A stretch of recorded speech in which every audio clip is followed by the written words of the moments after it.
Hi everyone, welcome to episode 46 of Piv's NXT Point of View podcast. My name is Bill Pivots. If you want, follow me on Twitter at bpiv_sports. And also, if you don't mind, rate, review the podcast on iTunes, Podbean, also now on YouTube.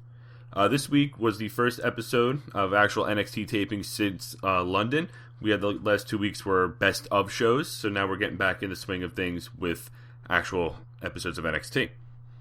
There were spoilers posted for the next set of tapings. I kind of took a look at them. I don't remember most of them, but when they announced the matches for this show, it kind of jogged my memory, which kind of took away from it a little bit, but also made me look forward to the next month or so of NXT. There is a number one contender battle royal to determine the next challenger for Bayley's NXT Women's Championship, and the winners of the NXT End of Year Awards are revealed as well. William Regal opened the show to a huge welcome back chant. He talked about how big NXT was in 2015 and how much bigger it'll get in 2016. He then announced the Women's Battle Royal and then introduced Sami Zayn. He walked onto the ring and said he's one of the men responsible for making NXT what it is today and what it will be in the future. He also got a huge welcome back chant, and he came back to NXT to become the first ever two-time NXT champion. Samoa Joe's music hit. He said, it's good to have Sami Zayn back, but Joe brought up the fact that the last time Sami had his title shot, Joe had to save him from Kevin Owens. Baron Corbin was then out. He agreed with Joe and said that Sami's place is in the back of the line, but he said that he was victorious at London and the other two weren't. He also said that Joe lost and Sami Zayn was passed up by someone who was more determined and more durable, himself. Joe then came back saying that he choked out Corbin in Brooklyn. Joe walked away as Sami Zayn kept wanting him to come back to the ring. Corbin attacked him from behind, but Zayn booted him out of the ring, and Joe ran back thinking he was going to get a sneak attack on Zayn, but Zayn was ready, and he backed away. I'm usually not a fan of talking segments to open the show, but this actually was a great talking segment. It didn't last as long as the 20-minute ones we see on Raw. It established the next three contenders for Finn Balor's NXT Championship, Sami Zayn, Baron Corbin, and Samoa Joe, and they all gave legitimate reasons why they think they should be the next in line to challenge for the title. I liked it a lot. And it's definitely going to lead to some intriguing promos the next couple weeks. Rich Brennan interviewed Bayley about her match in London against Nia Jax and the Battle Royal tonight. We then got word that Dash and Dawson will face the Ascension later in their show. They then announced the 6 award winners. Enzo and Cass won Tag Team of the Year, Bayley won Female Competitor of the Year, Finn Balor won Male Competitor of the Year, Brooklyn won Best Takeover, Sasha and Bayley won Match of the Year from Brooklyn, and Finn Balor won Overall Competitor of the Year. I didn't get them all right. I got Tag Team, or I predicted Tag Team, Match of the Year, and Takeover of the Year. I kind of went with what I felt, but it looked like it was more of a popularity contest with Finn Balor and Bayley. Because the NXT crowd, they're smart, but some of the fans are more casual, going with their fan favorites, which is why Bayley, I think, won Competitor of the Year, but I still vote for Sasha. First match after all of that was Tommaso Ciampa against Danny Burch. Burch was taunting Ciampa a little bit, but Tommaso came back with a huge slap across the face and some forearm smashes. He then landed a STO as Burch was hanging off the top rope. Burch came back with a nice heel kick and a knockout punch and got a near fall after that. A little later, Ciampa came back with some more punches before locking in a nice armbar to get the win. Decent match, very hard hitting between the two. They worked a little stiff on this one. The crowd was quiet at points, but I don't think it's because of boredom. I think they were just intrigued on the two competitors going at it. But they did react to some of the big spots, so they were definitely engaged in the match. And I like Tommaso Ciampa in NXT. He's not going to be that top star going for the NXT title, but he's a good hand to have in the ring, kind of that stepping stone, bringing someone into the main event. He's kind of like the gatekeeper to that. And I think that's a good role for him because he's a really good in-ring competitor. After that, Enzo and Cass cut another serious promo on Dash and Dawson. At the end, they said that this is they're going to finish their business, so it looks like they're going to get one more title shot against Dash and Dawson.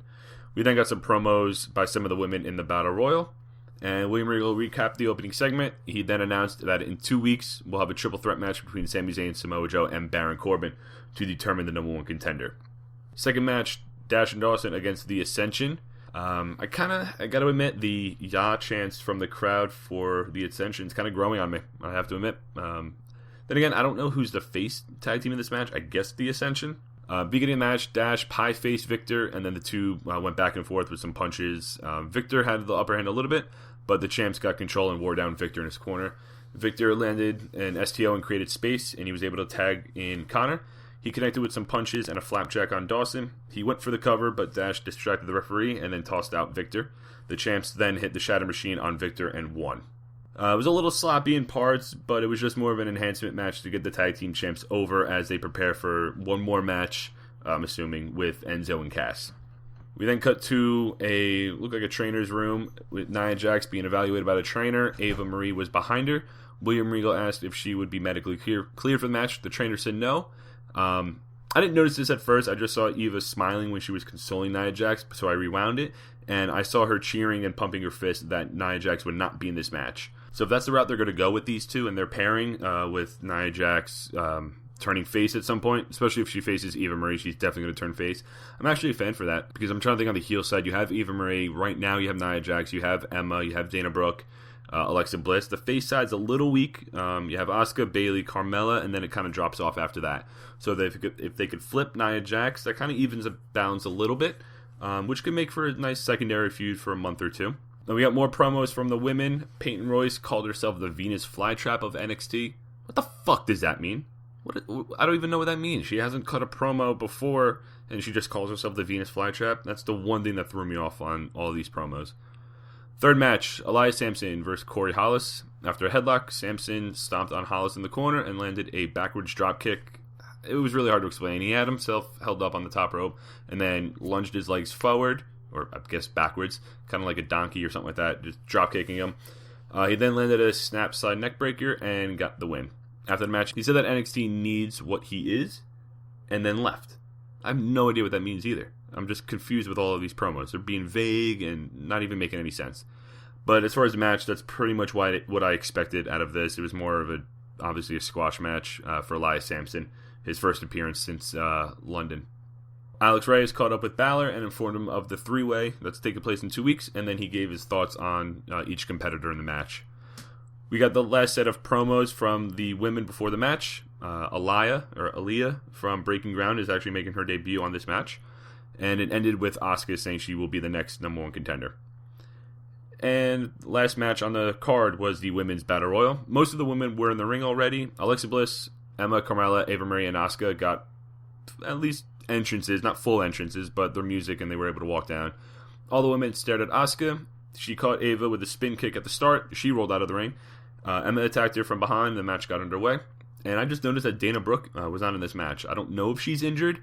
I didn't hear anything about it, but I'm just surprised that she wasn't in this as well.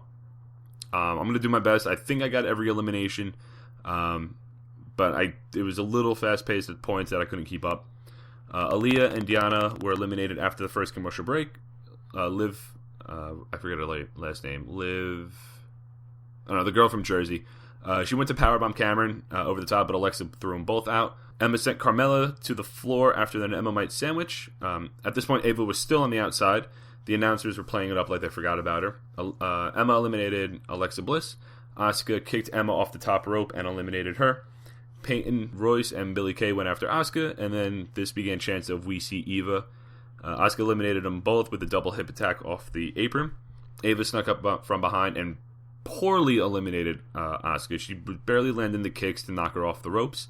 The crowd rioted, thinking that Ava Marie won the match, but Carmella came back because she was still on the outside and threw out Ava to win. After the match, Bayley walked down and the two hugged and stood in the ring, and the show closed after that. The final moments were a little bad. This just goes to show that the lack of depth on the NXT women's roster, it's not the greatest right now. And I'm just pissed that they used the same finish that they used. I think it was 2015 when Roman Reigns won with Rusev on the outside. That was this year, or last year, I guess. Whatever year it was, 2014, 2015. No, it was 15 because Batista won in 2014. Anyway, I'm just pissed that they used the same finish with someone hiding on the outside. Can't they just have everyone in the ring and finish the match without hiding? But as far as the winner, I'm actually surprised. I knew about the finish that Carmella was going to win, but I'm actually surprised they went with that. She really hasn't had that many credible wins as far as big matches, whether it's on a TakeOver or NXT, building momentum. But if they play up the friendship the two have, as you've seen on Breaking Ground if you watched, it can actually make for an interesting story, because I think Carmella's character is more built for a heel instead of a babyface, and obviously Bayley's the ultimate underdog. So I think it'll actually work if they either Carmella turns on Bayley, if they're in a tag match or something like that. Because I think Carmella's improved enough that she can break away from Enzo and Cass and be her standalone character. And I think that's what it'll take to get her over, especially as a heel. They haven't announced anything for next week, but like I said, in 2 weeks, you'll have the triple threat match for the number one contender. That was episode 46 of Piv's NXT Point of View podcast. Enjoy your week. Peace.